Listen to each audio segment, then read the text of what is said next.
Nous sommes le jeudi 19 juin 2025, ici Danick Julien et voici votre dernier bulletin d'information Info CGSR couvrant Portneuf de la saison.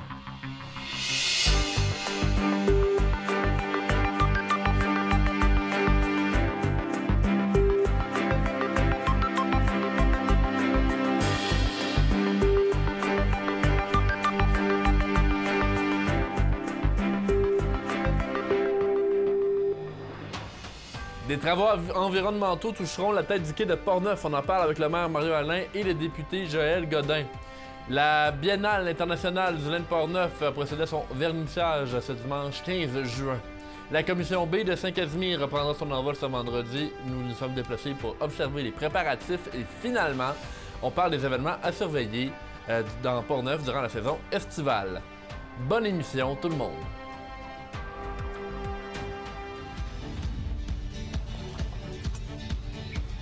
Ici, on se crée des souvenirs au fil des saisons et on vit au rythme de nos passions.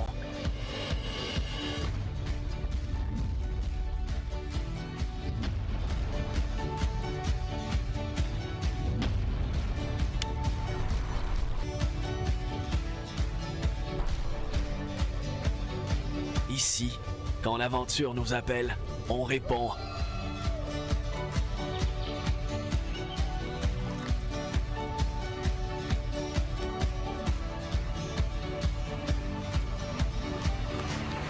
Ici, à Saint-Raymond, ma destination pour un séjour plein air réussi.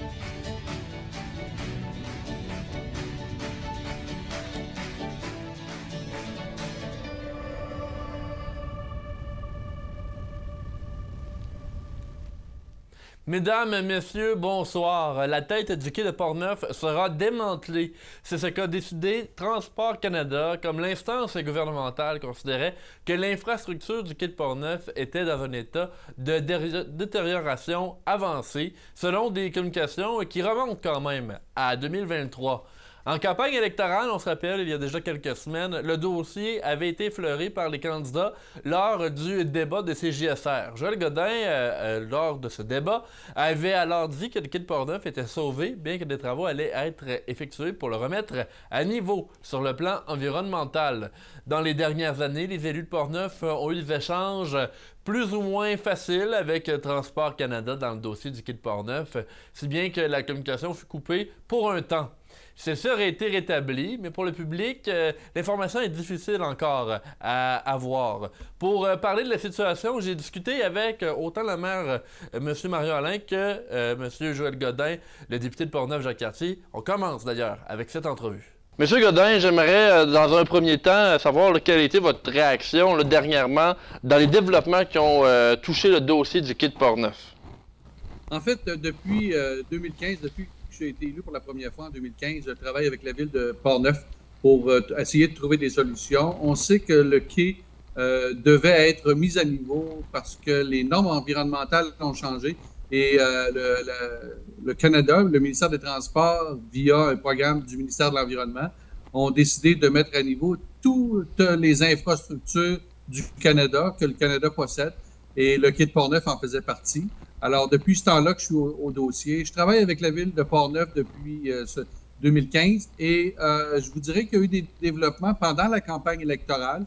On a fait des représentations, mais il y a eu beaucoup de changements au niveau des ministres des Transports et j'ai eu des correspondances avec pratiquement chacun d'eux.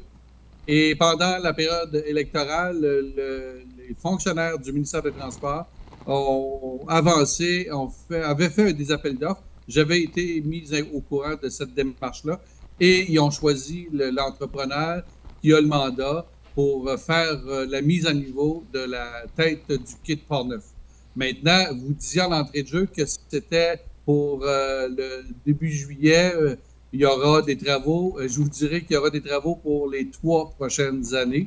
Alors, les gens de Portneuf vont être affectés au niveau des travaux, mais on nous assure qu'il y aura des moyens pour éviter le maximum de fois l'impact négatif pour les vacanciers, pour les touristes, pour évidemment les utilisateurs de la marina. Monsieur Godin, bon, je ne peux que m'empêcher d'observer, vous dites mise à niveau du quai de Portneuf, c'est les mots que vous employez. Moi, ce que je veux savoir, c'est que depuis 10 ans, vous êtes porté quand même défenseur du quai de Portneuf en disant on veut pas de destruction. Est-ce que vous voyez ce dénouement comme une victoire dans le dossier?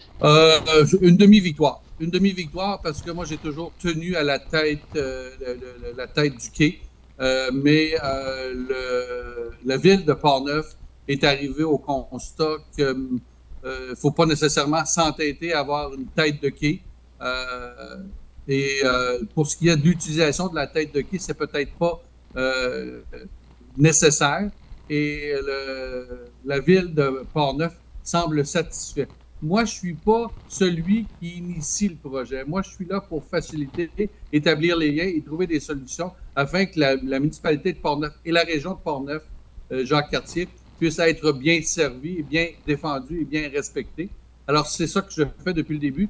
Et j'ai déjà dit une entrevue avec Radio-Canada au début de mon mandat que si on démolissait la tête de quai, j'allais m'attacher sur le quai, on va me passer sur le corps. Vous nous l'avez dit à nous aussi. Vous nous l'avez dit à nous aussi. Mais le constat est que la municipalité ne tient pas nécessairement aujourd'hui à la tête de quai. L'important, c'est de savoir la finalité. Il y a eu un bris de communication tout dans le processus avec le ministère des Transports du Canada. Et là, les liens se sont rétablis récemment. Et je pense que c'est un élément bien important pour faire avancer de façon positive. Et il faut voir aussi comment la municipalité peut profiter de la calme. Ça, je vais le présenter comme ça. Comment la municipalité peut, si elle veut mettre à niveau et profiter de l'occasion pour mettre en place des nouvelles infrastructures, de profiter des travaux pour minimiser les coûts. Parce que l'argent qui est dépensé, c'est toujours l'argent des contribuables. Alors, de minimiser les coûts pour faire en sorte qu'on ait encore une belle infrastructure. Et ce que je peux assurer la population, M. Julien, c'est qu'on conservera la qualité de cette infrastructure-là, c'est-à-dire le plus long quai en eau profonde au Canada. Et ça, c'en est une fierté. Et c'est dans Portneuf-Jacques-Cartier.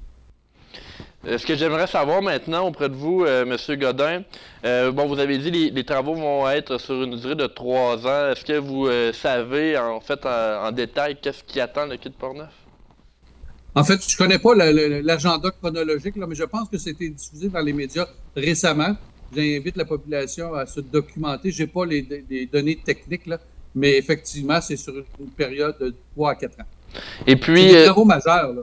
Je vous dirais que ça va coûter autour de 50 millions. C'est ce qu'on indique. Alors, il faut comprendre que c'est majeur. Et je pense que c'est légitime de mettre à niveau l'infrastructure au nom de la défense de l'environnement. Nous, on avait, le maire Alain et moi, suggéré de faire un capage, je ne sais pas si le terme existe en français, c'est-à-dire de recouvrir la structure pour ne pas qu'il y ait de fuite au niveau de la contamination de l'eau.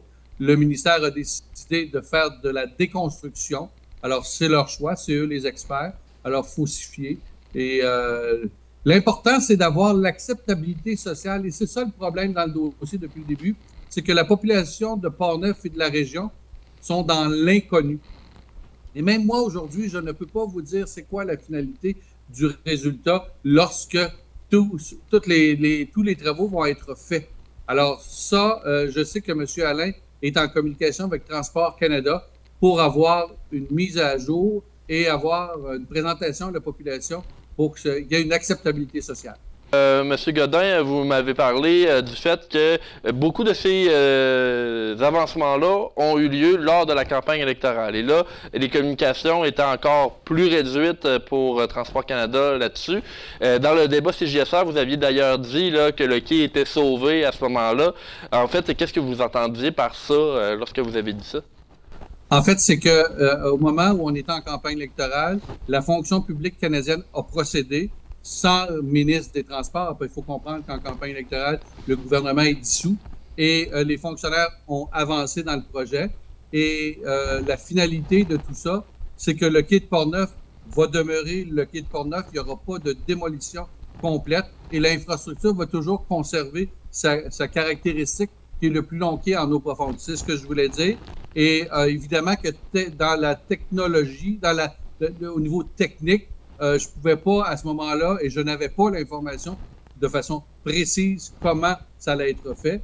Là, ce que l'on sait, c'est qu'ils vont sauver le quai de Port-Neuf, ils vont le mettre à niveau et qu'on conservera sa caractéristique d'être le plus long quai en eau profonde au Canada. Maintenant, on ne sait pas ce que je ne sais pas, et peut-être que le maire Alain le sait, là, on est en étroite collaboration. On s'est rencontrés la semaine dernière à mon bureau de comté. On travaille main dans la main dans ce projet, dans ce dossier-là, et on veut que la population soit informée, consultée, et qu'ils connaissent la finalité pour pouvoir l'apprécier et peut-être lui donner une plus grande valeur par la suite, pour profiter du site, pour que la municipalité, avec d'autres partenaires, peut-être le gouvernement du Québec, et je lance ça, là, mais il n'y a rien de finalisé, là, qui pourrait investir et nous permettre d'avoir des infrastructures supplémentaires ou des années 2025, on va le dire comme ça.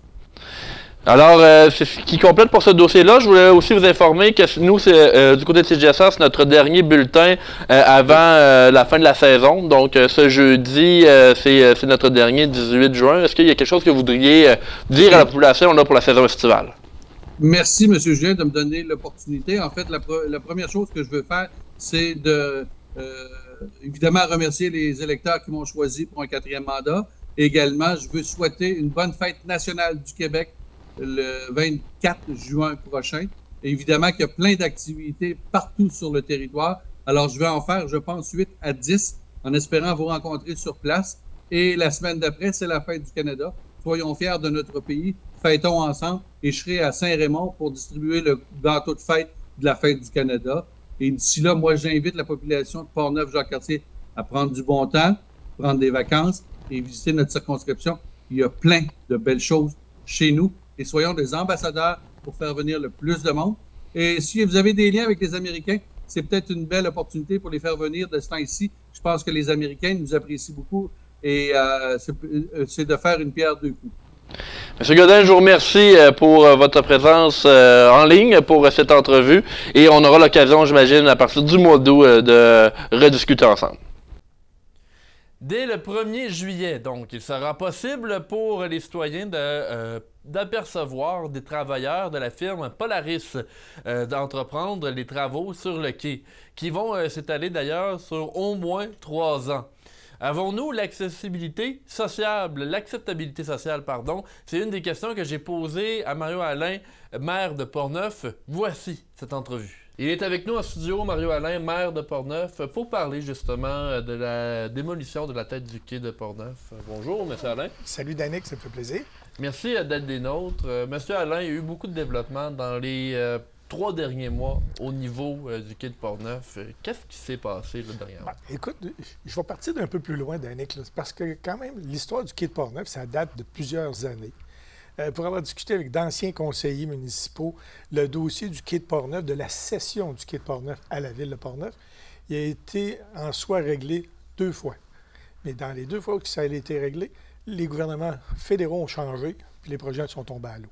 Cette fois-ci, l'enjeu du quai de Port-Neuf, nous, notre demande était d'une réparation pour maintenir en place une tête de quai, mais le dossier a évolué. C'est devenu un dossier environnemental. Ouais. Il a été conclu que la tête du quai actuellement est contaminée et en amont également de la tête du quai, il y a de la présence de contamination.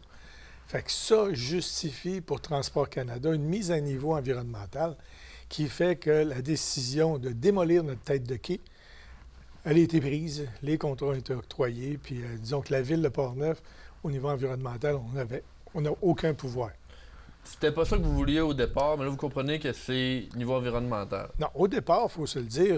Écoutez, moi, j'ai 67 ans. Ce qui est là en a peut-être 70. Puis, au départ, notre objectif, c'était de maintenir une infrastructure qui est là depuis des décennies, puis faire en sorte qu'on puisse maintenir une tête de quai accostable pour accueillir, comme c'est déjà arrivé dans le passé, pas nécessairement des gros transporteurs de matières premières, mais j'ai déjà vu arriver chez nous des petits bateaux de croisière. Entre autres, il y en avait un de Trois-Rivières, il me semble son nom, c'était l'Escale, qui venait chercher des gens de Desjardins, puis ils se promenaient sur le fleuve. Fait que ma volonté à moi, c'était de garder cet aspect touristique-là par la présence d'une tête de quai accostable. Par contre, il faut être honnête, il n'y a aucun avantage économique pour le coût d'exploitation d'une tête de quai accostable. C'est tout ce que ça implique. Bien, j'avais pas de justification économique. Fait qu'à partir de ce moment-là, le Conseil, on s'est rassis ensemble pour dire, écoutez, est-ce qu'on rêve en couleur ou non d'espérer une tête de quai accostable? La réponse a été, oublions ça, Transport Canada ne seront jamais en faveur de nous redonner ça, une infrastructure qui ne sert pas. Dans le fond, c'était ça. Fait qu'on en est venu à la conclusion de travailler en collaboration avec Transport Canada. Ça n'a pas été sans heures, là. Il a fallu quand même mettre des efforts pour redynamiser les communications, puis faire des efforts pour essayer de se reparler, puis d'étaler notre nouvelle position à la Ville de Portneuf, qui est à dire d'accepter le projet actuel, dans sa forme actuelle, comme je mentionne, qui est un projet environnemental. Fait que c'est un projet réellement de mise à niveau du site pour, par la suite, bien, on aura une infrastructure qui n'a plus de tête accostable, je dis bien, mais l'infrastructure du quai de Portneuf, c'est-à-dire le plus long quai ou le plus long accès en eau profonde, c'est chez nous, au Canada, là, je dis bien, là, c'est chez nous, c'est à Portneuf, avec le kilomètre de longueur qu'on a. Fait que ça, cette distinction-là, j'y tenais, on va la garder. Maintenant, l'attitude que le Conseil a endossée, c'est qu'en étant en collaboration avec eux autres, bien là, on a des chances d'éviter des doublons. Je m'explique, c'est qu'il y a des aménagements de chantier, il y a des travaux concrets qui vont être faits sur place. La Ville de Portneuf, je ne vous cacherai pas qu'avec le support du secrétariat de la capitale nationale, avec M. Caron, en passant, on a fait faire des études à quoi pourrait ressembler un quai futur à Portneuf. Pas de tête de quai. OK? Oui.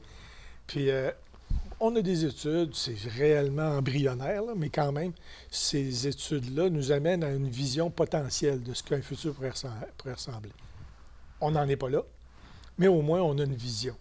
Puis, on a des souhaits reliés à un nouvel aménagement du quai dans sa nouvelle formule, un quai décontaminé.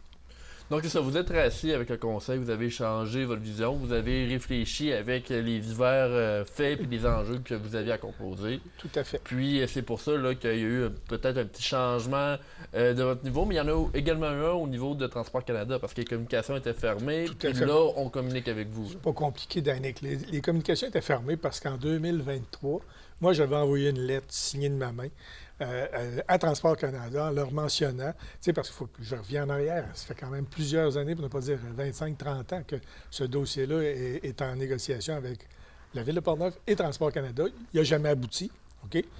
Puis moi, j'avais envoyé une lettre basée là-dessus en leur disant que s'ils n'accordaient pas une tête de quai accostable pour le quai de Portneuf, que la Ville ne voulait rien savoir d'être partenaire avec eux autres. Okay? Je vais être assez honnête et transparent pour dire, écoute, c'est une espèce de bluff, là, mais c'était une volonté qu'on s'était donnée, de dire, regarde, il faut jouer notre rôle. Notre rôle, c'est d'essayer de faire de la représentation, faire des demandes. Si tu ne demandes rien, tu n'as rien. On l'a fait. La réaction de l'équipe en place du projet de Transport Canada, elle a été, bon, c'est correct, c'est réglé. La Ville de Portneuf ne veut plus être considérée dans ce dossier-là. Fait que nous autres, on avance. Donc, au début de l'année 2025, on a appris que non seulement il était en appel d'offres public, mais que le contrat était sur le point d'être octroyé. Là, le Conseil s'est resté et dit, écoute, on a joué nos cartes, on a tenté, le résultat, il est probant, il n'est pas là. OK? Fait que quelle attitude on prend? Fait que c'est là qu'on a reviré notre chapeau de bord en se disant, ben regarde, vu les circonstances, soyons en étroite collaboration avec eux autres. En tout cas, tentons de redorer l'image entre les deux parties pour faire en sorte qu'on puisse travailler en concubinage, pas en concubinage, mais en complicité, puis en complémentarité. Fait que, à partir de là, je vous dirais, début avril, là, avant les élections, j'ai réussi à discuter avec la directrice de projet. On ne parle pas de chargé de projet, on parle de directeur de projet, qui est à un niveau supérieur, juste en bas des sous-ministres. J'ai réussi à discuter avec elle en lui expliquant la nouvelle position de Portneuf, qu'on était quand même conscient des limitations, de la place qu'on peut occuper là-dedans, mais il en demeure pas moins qu'il va y avoir, c'est sur le point de commencer bientôt, il va y avoir des réactions de la population. Puis la Ville de Portneuf est en tête de liste pour subir les réactions de la population. Donc là, on espère de la communication. Oui, mais je te dirais, Danick, là, à ce moment-là, c'était aux alentours du 15-16 avril. Voyons, la discussion que j'ai eue avec Mme Roy était très, très réceptive, très positive. Elle m'a seulement demandé une chose, tant que les élections n'étaient pas passées, de dire ce mot. D'ailleurs, je pense que tu m'avais communiqué pour avoir des nouvelles. Je t'avais dit, malheureusement, j'ai une directive de ne pas en parler. Les élections sont passées. Je ne te cache pas que les candidats, au moment, ils ont tout fait pour essayer de communiquer avec moi, mais j'ai maintenu ma position, de dire, si on veut partir sur une bonne note, soyons transparents et honnêtes. C'est ce que j'ai fait. Puis, le hasard fait que j'ai été absent pour 3 semaines. À mon retour, j'ai rappelé Mme Roy, qui m'a annoncé qu'il y avait eu de l'évolution avec le nouveau cabinet de ministre au niveau du Canada, que son poste, elle, était mutée dans une autre direction. Fait que c'est plus elle qui était mon interlocutrice, mais elle m'a donné les coordonnées de la nouvelle, qui m'ont confirmé ça vendredi dernier. D'ailleurs, ils m'ont rappelé, me confirmer la nouvelle directrice de ce secteur-là. Puis, elle revient d'un congé de maladie le 7 juillet prochain. Ouais. Fait que là, on a déjà des lignes de lancée pour se rencontrer dans la semaine du 7 juillet. Puis le but de la rencontre, c'est pas compliqué.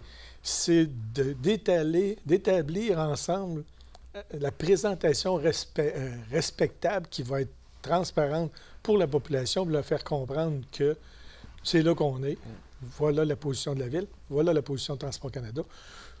Parce que, M. Alain, malgré, oui, on comprend que c'est des impacts au niveau environnemental. Par contre, les gens qui ont vécu toute leur vie à Portneuf, qui ont vu la tête du quai, ils vont perdre cette vue-là. Ils vont perdre quelque chose qu'ils ont eu toute leur vie. Tout à fait, Danick, tu as 100% raison. Le seul hic, c'est que, écoute, moi et M. Godin, je ne vais pas le nommer, on s'était dit, regarde, on va s'opposer au projet de démolition de la tête de quai.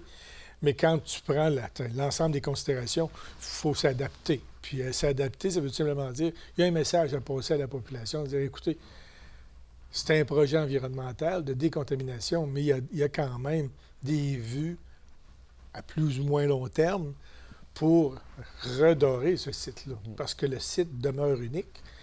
L'exploitation, je vais te faire rire, mais tu es allé faire du parking sur le bout de la tête du quai comme on faisait quand on était très jeune. Bien, écoute, ça ne sera plus ça. Par contre, le beau site d'observation, les pêcheurs qui y vont encore, mais qui peuvent y retourner, tout ça, on veut que ça continue. Puis ça va devenir aussi attractif pour la région. En tout cas, c'est mon objectif.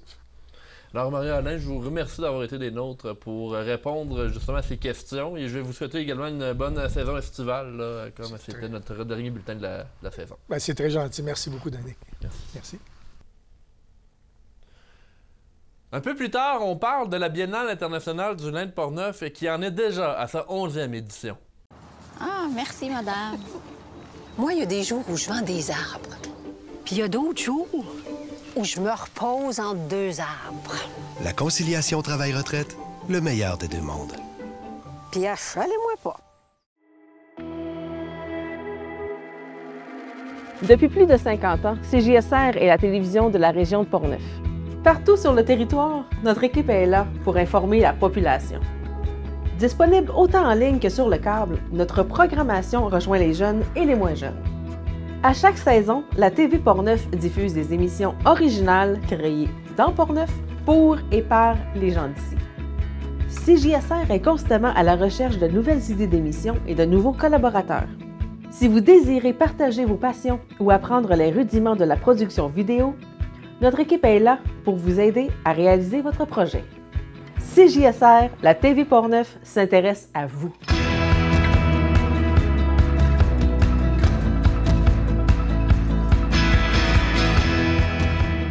La Biennale internationale du lin de Portneuf a procédé à son vernissage ce dimanche. Les artistes affiliés à la Biennale avaient pour thème « Dès l'aube ». Il faut dire que les thèmes explorés par la Biennale dans le passé ont souvent été évocateurs des préoccupations collectives actuelles. Toutefois, après avoir célébré une 10e édition en 2023, l'organisation a ressenti le besoin d'explorer un concept un peu plus empreint de légèreté et de joie. Et donc, c'est pour ça que le thème « Dès l'aube » est arrivé. Je me suis entretenu avec Laurie Belland, directrice générale de la Biennale, un peu plus tôt aujourd'hui, directement sur le site du Vieux Presbytère de Deschambault. On est présentement sur le site du Vieux Presbytère de Deschambault. On est avec Laurie Belland, qui est directrice générale de la Biennale internationale du vin de Portneuf. Bonjour Laurie. Bonjour, merci de me recevoir. Bien, merci de nous accueillir. Dimanche 15 juin, vous avez fait le vernissage officiel de votre Biennale pour cette année, 11e édition. Comment on sent là, au début là, de cette aventure qui est la 11e édition? Bien, en ce moment, je dirais que c'est un sentiment déjà d'accomplissement. Le dernier mois on était tous fébriles là, dans les derniers préparatifs et tout ça. Puis dimanche, on a eu tellement un bel accueil de la population.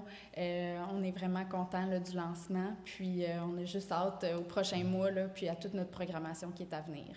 J'aimerais qu'on rappelle à nos téléspectateurs, la Biennale, c'est quoi? Ça s'adresse à qui? La Biennale, en fait, c'est une exposition en art actuel qui a lieu tous les 2 ans, ici, dans les lieux patrimoniaux de Deschambault-Grondines. Donc, on présente au Vieux Presbytère de Deschambault, au Moulin de la Chevrotière et aussi au Presbytère de Grondines. Le Presbytère de Grondines accueille, en fait, notre exposition d'artistes émergents, là, qui est un nouveau volet qu'on a depuis 2019. Puis les expositions, bien, ça s'adresse à tous ceux qui sont adeptes de l'art visuel, mais aussi des métiers d'art contemporains. Donc, la particularité de la Biennale, c'est qu'on demande aux artistes d'utiliser le lin.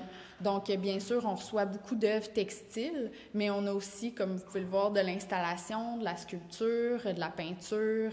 C'est vraiment varié, là. Et cette année, vous aviez le thème « Dès l'aube ». Pourquoi avoir choisi ce thème-là? En fait, on a célébré en 2023 notre 20e anniversaire. Puis c'était pour nous un thème qui était un peu synonyme d'un nouveau départ, une aube nouvelle pour la Biennale. Donc, ça avait cette idée-là qu'on voulait rappeler.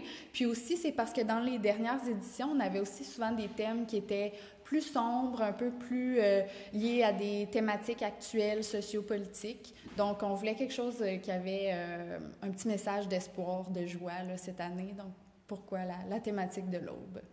Et les artistes proviennent, oui, du Québec, mais d'un peu partout ailleurs sur le globe. Pouvez-vous m'en parler un peu? Oui, donc cette année, on a des artistes du Québec, mais aussi du Canada. Donc, on a des artistes de l'Ontario, de la Colombie-Britannique et on a aussi des artistes de l'international, comme d'habitude. On a reçu, encore une fois, cette année, 2 artistes en résidence de création qui provenaient du Portugal, grâce à notre partenariat avec l'organisme portugais Contextile. On a aussi reçu des artistes des États-Unis, de la France et de la Turquie cette année. On est devant une installation en ce moment de Hélène et Somarie. J'ai oublié le nom de cette installation-là. Ça s'appelle « C'est ça de la fleur de peau ». Puis ce que vous voyez, en fait, c'est un champ de lin. Si vous connaissez les champs de lin, on reconnaît bien la teinte violacée, bleutée là, de la fleur de lin, mais qui est composée de plus de 3000 petits dés à coudre qui ont été moulés et teints individuellement par la céramiste Hélène Chouinard, puis son mari, là, Jean-Robert Drouillard, qui a moulé les bobines de fil là, qui soutiennent les tiges de fleurs de lin et qui a aussi sculpté là, notre charmant personnage ici. Ça fait partie d'ailleurs de ce qu'on peut voir ici, mais comme vous avez dit, vous avez 3 sites. Au niveau de l'accessibilité, ça fonctionne comment pour les gens qui voudraient venir vous voir durant l'été? Donc, pour le moment, on est ouvert, le Vieux Presbytère et le Moulin de la Chevrotière, qui présentent l'exposition principale là, dès l'aube, sont ouverts tous les jours de 10h à 17h. Et, nouveauté cette année, on est aussi ouvert les jeudis soirs jusqu'à 19h. Donc, pour les gens qui finissent de travailler, c'est parfait. Puis, le Presbytère de Grondines est ouvert du mercredi au dimanche. Puis, ça, c'est, comme je l'ai dit, là, notre exposition pour les jeunes artistes. Et la thématique, ça, c'est l'origine des ombres. Et celle-là, il ne faut pas la manquer. C'est présenté jusqu'au 1er septembre. Donc, ça se termine un peu avant le reste de l'exposition là, qui est ouvert jusqu'au 5 octobre cette année. et Laurie, directrice générale de la Biennale internationale du lin de Portneuf. En terminant, vous m'avez parlé tout à l'heure, on a un calendrier, il y a des activités qui sont faites. Pour vous me parler un peu de ce calendrier-là? Oui, bien sûr. Cette année, on a vraiment une belle programmation d'activités qui sont en lien avec les expositions, aussi en lien avec la thématique. On a des choses pour les groupes de tous les âges et pour tous les intérêts. On a des ateliers de création qui vont être animés par des artistes professionnels de la région de Portneuf qui vont être donnés au Moulin de la Chevrotière. On en a plusieurs au courant de l'été. On a aussi des activités grand public en lien avec la thématique de l'aube, donc des activités par exemple de yoga matinal. On a aussi une activité de planche à pagaie sur le fleuve Saint-Laurent. Donc on en a vraiment pour tous les goûts. Puis tous les détails de la programmation est sur notre site Internet. Laurie Belland, merci beaucoup de nous avoir accueillis aujourd'hui. Bien, merci à vous. Le 25 avril dernier, un accident de la route majeure a enlevé la vie de Félix Nadeau, hockeyeur de 15 ans, à Donnacona sur la route 138. Ce mardi 17 juin, la Sûreté du Québec a annoncé l'arrestation de M. Éric Rattel, un homme de 45 ans de Shawinigan. Ce dernier est accusé de conduite avec capacité affaiblie causant la mort, de négligence criminelle causant la mort, également de conduite dangereuse causant la mort. Ces accusations surviennent 2 mois plus tard après l'événement qui avait secoué la région de Portneuf, également le monde du hockey mineur. Selon la Sûreté du Québec, le délai entre l'arrestation et les événements est en lien aux analyses des prélèvements sanguins. Il y a également eu des analyses suite à la reconstitution de la scène. En début de soirée, on se rappelle le 25 avril dernier, la police avait arrêté Éric Rattel sur les lieux de l'accident pour le conduire ensuite dans un centre hospitalier où les échantillons sanguins ont été prélevés. L'homme avait ensuite été libéré en attendant la suite de l'enquête. Dans un article de Radio-Canada qui est paru ce mardi, il a rappelé que le secteur où s'est déroulé l'accident sur la route 138 fait toujours l'objet de demandes de la ville de Donnacona de réduction des limites de vitesse. En effet, bien que la conclusion de l'enquête indique que la vitesse n'est pas en cause dans les accusations, le maire de Donnacona, M. Jean-Claude Léveillé, demande toujours au ministère d'améliorer la sécurité sur ce tronçon de la route 138. La Vallée-Bras-du-Nord a reçu un appui financier important de la part de la MRC de Portneuf et du gouvernement du Québec. En effet, vendredi 13 juin dernier, un montant de 200 000 $ a été octroyé dans le cadre du Fonds de la région de la capitale nationale, le fameux FRCN, pour soutenir le développement du camping Chanahan. De plus, une somme de 50 000 $ qui provient du Fonds de soutien au projet structurant de la MRC de Portneuf, le FSPS, a également permis de soutenir la réalisation du projet. Le but, c'est de renforcer le pôle d'accueil du secteur Chanahan, secteur principal des activités de la Vallée-Bras-du-Nord. L'aide financière de la MRC a contribué à l'implantation d'un nouveau pavillon sanitaire et à des infrastructures complémentaires au niveau du camping. Pour Vincent Caron, député de Portneuf, également pour Bernard Gaudreau, préfet de la MRC, il est logique d'investir dans la Vallée-Bras-du-Nord, qui est un modèle exemplaire de tourisme responsable et durable dans la région qui rayonne même au-delà de celle-ci. Les marchés publics de la région de Portneuf sont au cœur d'une démarche qui vise à promouvoir l'achat local et la sécurité alimentaire. En effet, le cégep de Victoriaville va de l'avant avec un projet lancé en 2023. L'objectif, c'est d'implanter un système de coupons nourriciers dans les marchés publics de Saint-Casimir, de Deschambault et de Saint-Raymond. Pour être plus clair, les coupons nourriciers sont des bons d'achat remis à des personnes souvent en situation de vulnérabilité, destinés à être utilisés dans des circuits courts, donc dans les marchés publics. Ils contribuent donc à mettre en relation ces personnes avec des entreprises en transformation et en production bioalimentaire de leur territoire. C'est le Centre d'innovation sociale en agriculture du cégep de Victoriaville en collaboration avec l'Association des marchés publics du Québec qui sont à l'origine du projet. Bien que Portneuf soit la première région touchée par l'initiative, d'autres marchés publics du Québec auront accès à un programme similaire. Dans Portneuf, au cours d'une démarche entreprise en collaboration avec les nombreux partenaires et organismes communautaires du territoire, plus d'une centaine de ménages pourront se prémunir de coupons nourriciers échangeables dans les marchés publics participants. On rappelle même que la MRC de Portneuf rend aussi disponible d'autres coupons par la plateforme La Ruche, oui, la fameuse campagne de sociofinancement. C'est un nombre limité de ces coupons qui sera donc disponible grâce à la contribution apportée par le Fonds d'aide au développement du milieu de Desjardins, le FADM. L'idée, c'est de pouvoir donner l'accès à toute personne pour découvrir l'éventail des richesses qu'on peut retrouver dans les marchés publics régionaux. Et évidemment, au niveau du programme, on rappelle que pour faire ce genre d'initiative, ça permet de limiter la stigmatisation des clientèles utilisatrices et ça contribue donc à stimuler, encore une fois, l'achat local. La Commission B de Saint-Casimir a fête ses 10 ans cette année, oui déjà. Dès ce vendredi et jusqu'à dimanche, une quinzaine de groupes et d'artistes vont se succéder sur les 4 scènes du festival. Fidèle à son habitude, la Commission B offre sur son site l'accès à une vingtaine de kiosques de microbrasseries, spiritueux et cidreries, également avec une offre gourmande. Pour souligner les 10 ans, CJSA s'est rendu sur place mercredi pour connaître les préparatifs nécessaires à la tenue d'un tel événement.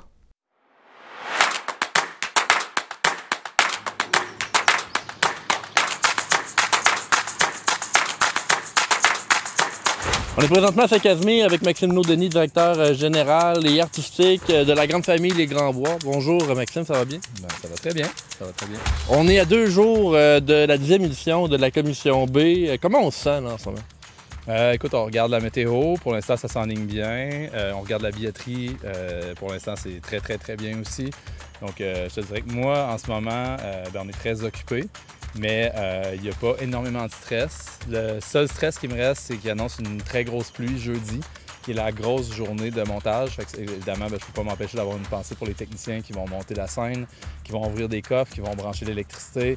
Ça va être une journée éprouvante, mais c'est tous des professionnels, puis ça va super bien aller. Ouais, en fait, le site n'est pas très grand. Puis, tu sais, oui, on a plusieurs scènes. On a 3 scènes extérieures sur le site même du festival, une scène intérieure avec le Théâtre des Grands Bois. On a le Café Ringo qui va être utilisé pour les shows de fin de soirée. En fait, pas les shows de fin de soirée, mais les DJ de fin de soirée. Puis, on a l'église le dimanche. Puis, cette année, on a une scène de plus, c'est qu'on fait un show in situ sur la pointe du Bateau Blanc, qui est un lieu emblématique de Saint-Casimir, qui est sur la presqu'île de l'île Grand-Bois, autrefois nommée l'île aux Hurons. Oui. Et c'est ça, fait qu'on fait un show là, fait que ça fait pas mal de scènes. Par contre, nous, la direction artistique, la façon que c'est fait pour le festival, c'est que les gens arrivent à 5 h le vendredi. Ils repartent, c'est pour ceux qui prennent le passeport complet, ils repartent le dimanche à 1 h et ils vont pouvoir voir l'ensemble des spectacles. Il n'y a jamais 2 spectacles en même temps, sauf à une occasion, il y a un projet jeune public qui est en concomitance avec un spectacle plus musique adulte. Fait que les gens n'ont pas à se casser la tête, ils se pointent le vendredi à 5 h puis ils n'ont pas besoin de regarder d'horaire, ils auront juste à se déplacer légèrement sur le site pour suivre le son, suivre la musique, ils vont pouvoir voir tout ce qui se passe sans problème, il n'y a pas de stress. Maxime, on s'est déplacé. J'aimerais qu'on parle de la collaboration avec les habitants et la ville de Saint-Casimir parce que, 10 ans de festival, ça veut dire qu'il y a quand même une collaboration qui fonctionne. Oui, vraiment. Tu sais, les premières années, c'est sûr qu'il y a des gens qui étaient un petit peu plus en choc parce qu'ils ne savaient pas trop non plus où est-ce qu'on s'en allait. Puis on était probablement un peu moins bons pour communiquer nos attentes. Puis même nous, on ne savait pas trop exactement quelle proportion allait prendre le festival. Là, maintenant, après 10 ans, on est rendu beaucoup plus professionnel.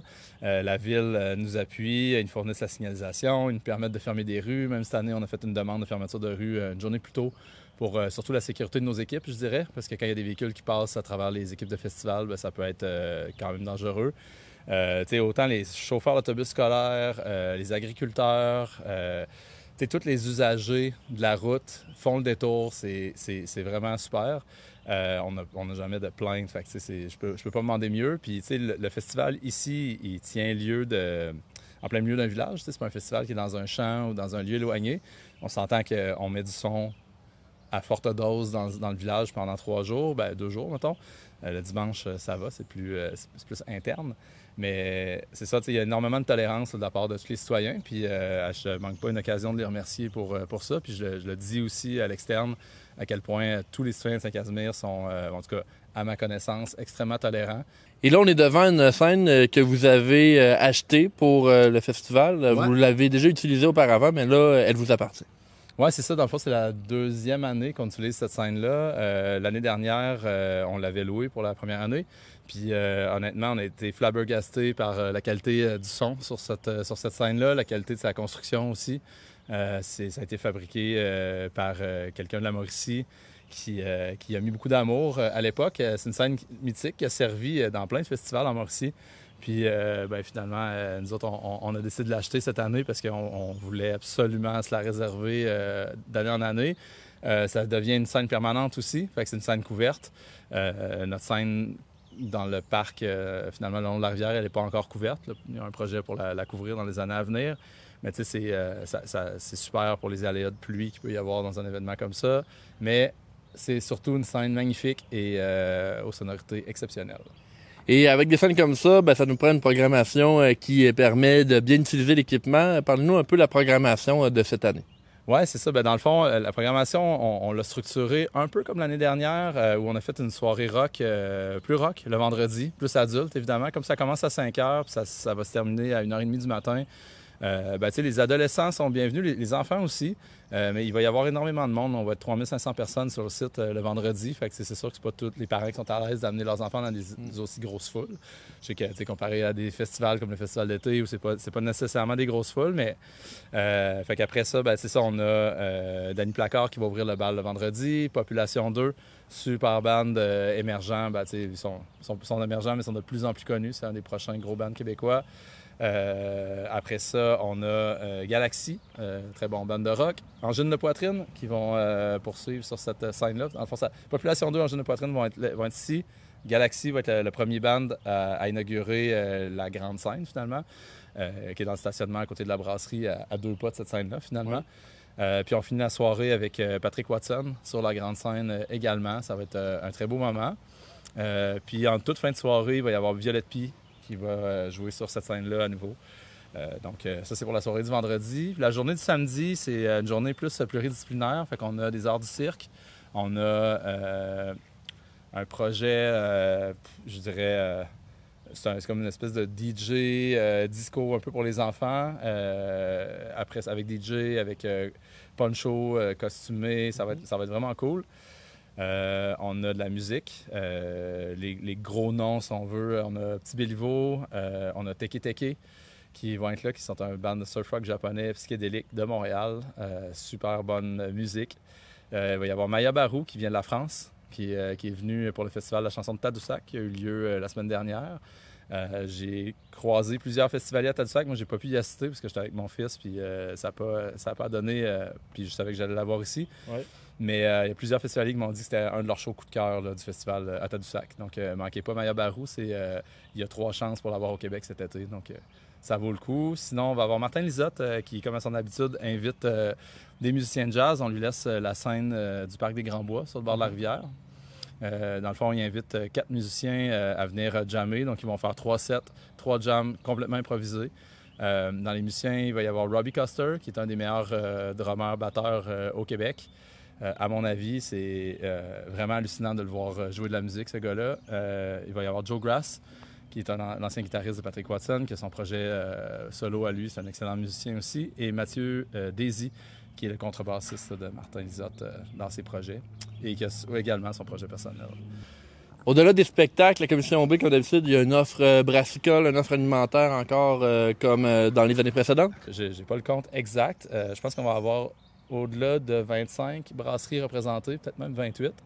Il va y avoir, je pense, 19 kiosques de brasseurs, un citriculteur, puis une entreprise qui distille de l'alcool, qui est des brasseurs, la distillerie du Quai, en fait. Ça, c'est pour l'offre d'alcool. Il va y avoir du sans-alcool aussi. Ces gens-là vont offrir des breuvages. Il va y avoir le Casse-Croûte Saint-Casimir qui va offrir des boissons gazeuses, du jus. Il va y avoir plein de choses pour les enfants ou pour les gens qui ne veulent pas boire d'alcool. Au niveau alimentaire, pareil, on a 4 concessions bouffe cette année. Il y a la ferme Syldia encore, qui ont doublé leur kiosque cette année. Fait que tout le monde va pouvoir goûter à leur fameux burger. C'est cool, c'est les filles qui élèvent la viande, qui la transforment. Et là, maintenant, qui finissent par la préparer dans un festival, tu sais. C'est vraiment les propriétaires de l'entreprise qui sont là. Puis c'est ça pour la plupart de nos concessions alimentaires. C'est tout du monde de Portneuf. C'est vraiment cool. On est c'est local. C'est très local, très local. On est présentement où va être installée la scène principale pour le festival. J'aimerais savoir parce que, on prend quand même beaucoup de place dans Saint-Casimir. Pour les stationnements, ça fonctionne comment? Et je pense qu'il y a une offre de camping aussi. Oui, c'est ça. Dans le fond, on veut vraiment pas que les festivaliers se cassent la tête. Donc, comme tu sais, je l'expliquais tantôt, au niveau de l'horaire, vous n'avez pas besoin de regarder l'horaire à l'avance. C'est vraiment du vendredi au dimanche, vous allez pouvoir voir tous les spectacles.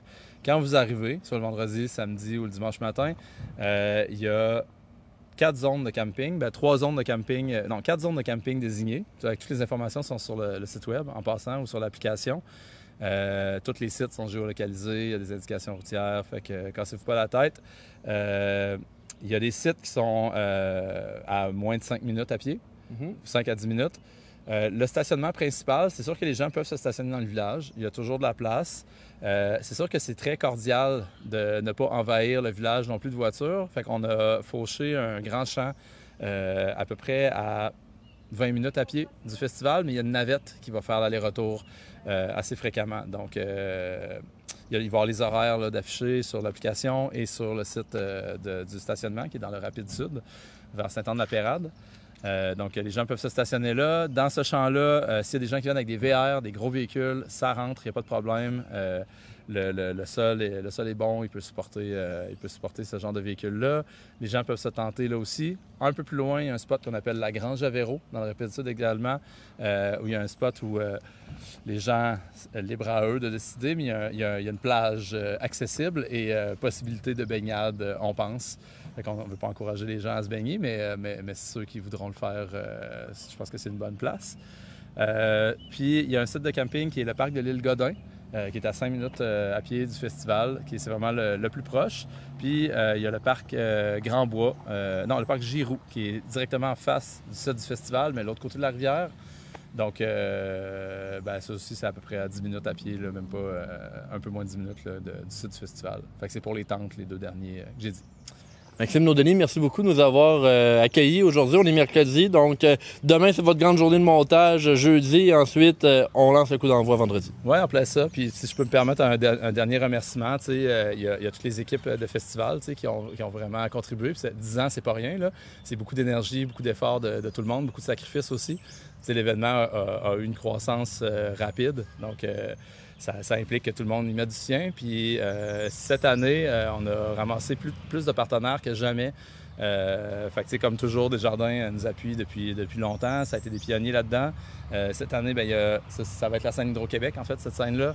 On a Promutuel qui sont là aussi dans le parc le long de la rivière. On va avoir Entreprise Saint-Ubalde qui nous commandite tout l'espace gazonné, le boisé. Ça, c'est le fun pour les familles aussi. Là, ça leur permet de prendre un répit, d'avoir une zone plus à l'ombre. On a une zone dans la salle aussi pour les familles. Fait que c'est ça, on a plein de merveilleux partenaires. Il y a Alcoa qui s'est rajouté aussi, même si on n'est pas exactement sur leur territoire d'action. Ouais. Parce qu'en général, ils font plus des actions à Deschambault-Grondines, Portneuf. Cette année, on décide de nous appuyer parce que je pense qu'ils voient les efforts qu'on met depuis 10 ans, puis l'ampleur que prend l'événement. Puis, tu sais, grâce à tous ces partenariats-là, au professionnalisme des gens qu'on engage, je pense que c'est vraiment une année charnière. Puis, l'année prochaine, on risque de s'amuser encore plus. Il y a des belles années qui s'en viennent pour cet événement. Merci beaucoup, Maxime, pour l'accueil. Merci. Le club de Scrabble de Saint-Raymond, ou même Scrabble, sera bien représenté au championnat mondial francophone se tenant à Trois-Rivières des 10 au 18 juillet prochain. En effet, Paul Bergeron, champion québécois en Scrabble classique et deuxième en mode duplicate, va participer au championnat. Il réside à Saint-Raymond. Il est d'ailleurs habitué du club de Saint-Raymond. Je me suis rendu mercredi lors d'une après-midi Scrabble pour parler également à, M. Bergeron, mais aussi aux organisatrices du club qui a déjà 19 ans d'existence.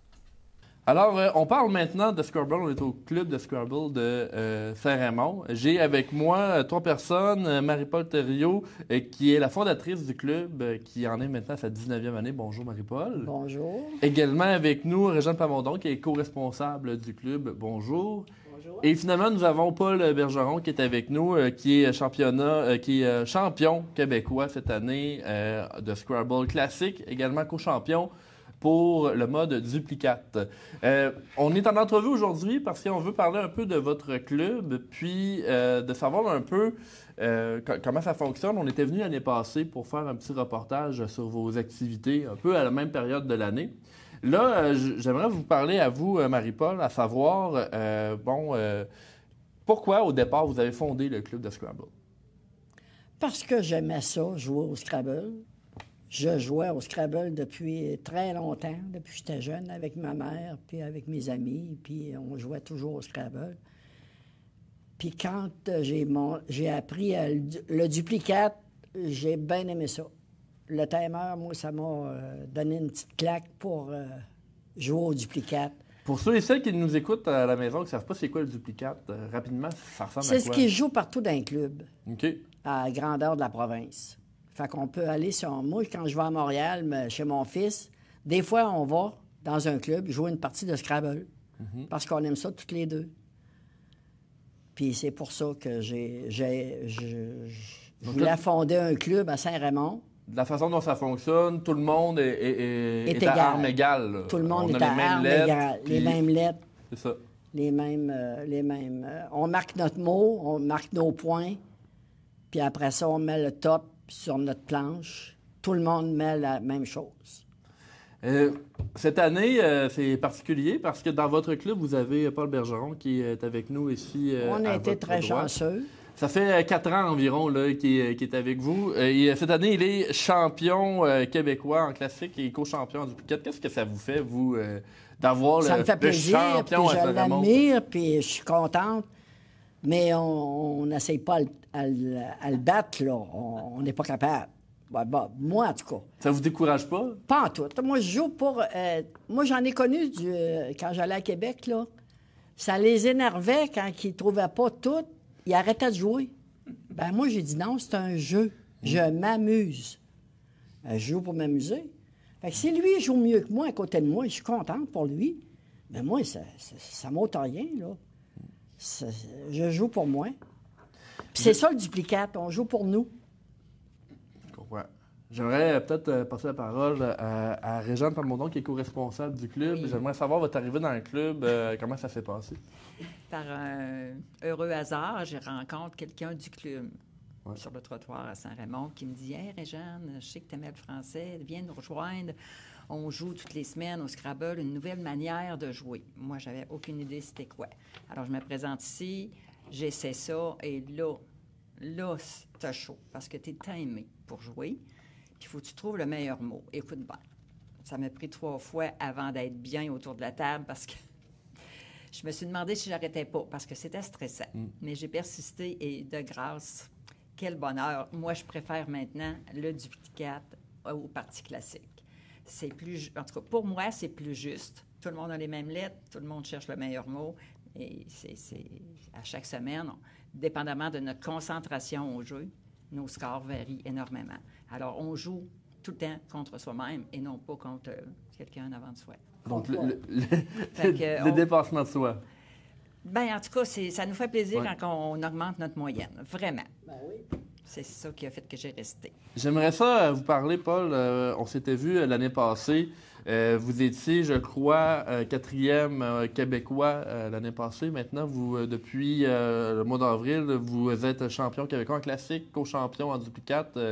Je pense que c'est une première là, dans votre carrière. Quand vous dites co-champion, je dirais vice-champion au sens où je suis 2e derrière notre fierté nationale, Francis Desjardins.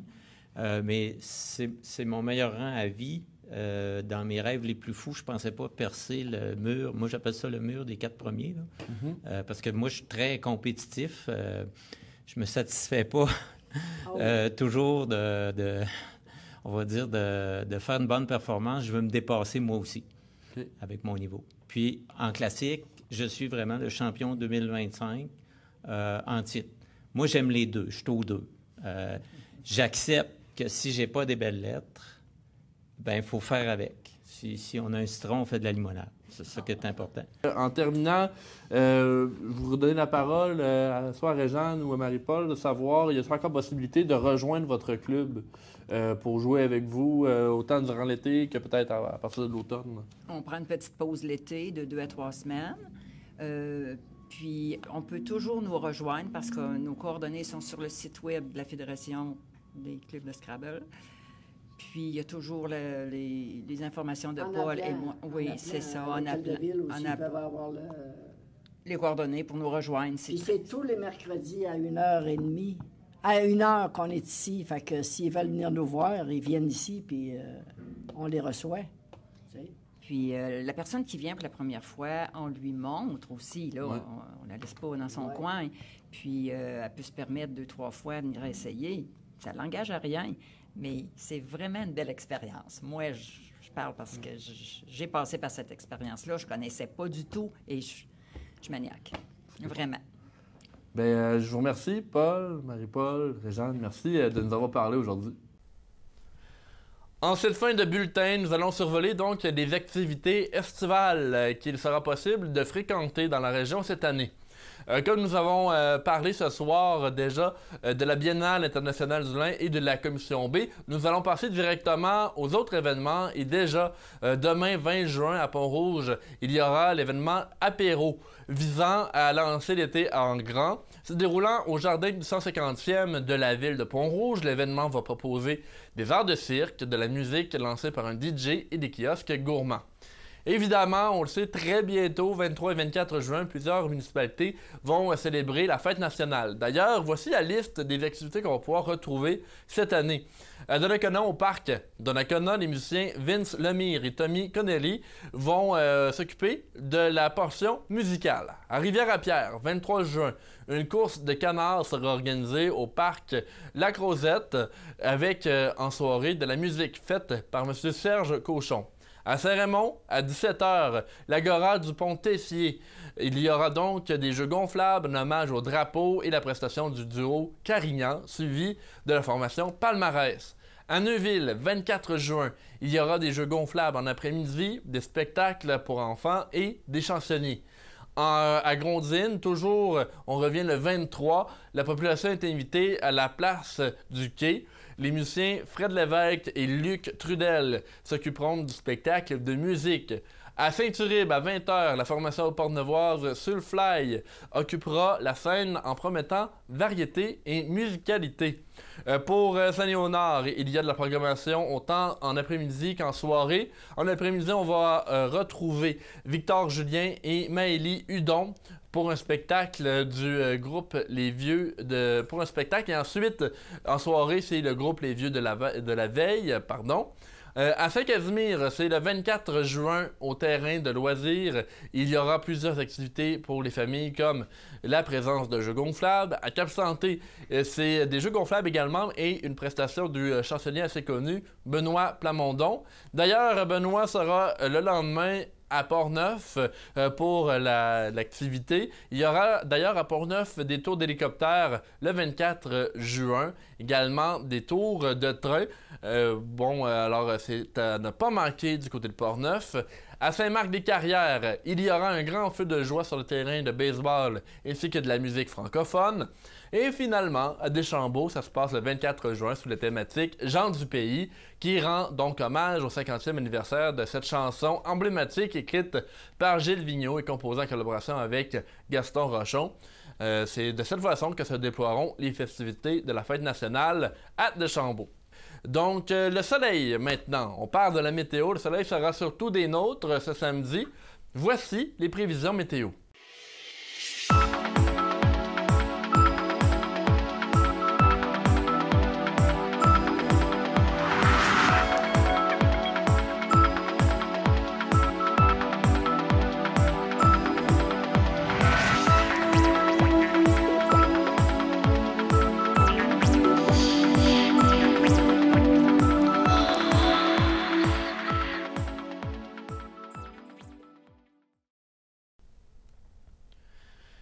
C'est donc ce qui complète le bulletin d'information Info CJSR pour la saison. J'aurai le plaisir de vous retrouver jeudi le 28 août pour redonner le coup d'envoi au volet information de votre télévision locale. Merci à Philippe et à Luc pour leur aide à l'élaboration de ce bulletin pour cette semaine. Mon nom est Danick Julien. Je vous souhaite une très bonne saison estivale. C'est bon?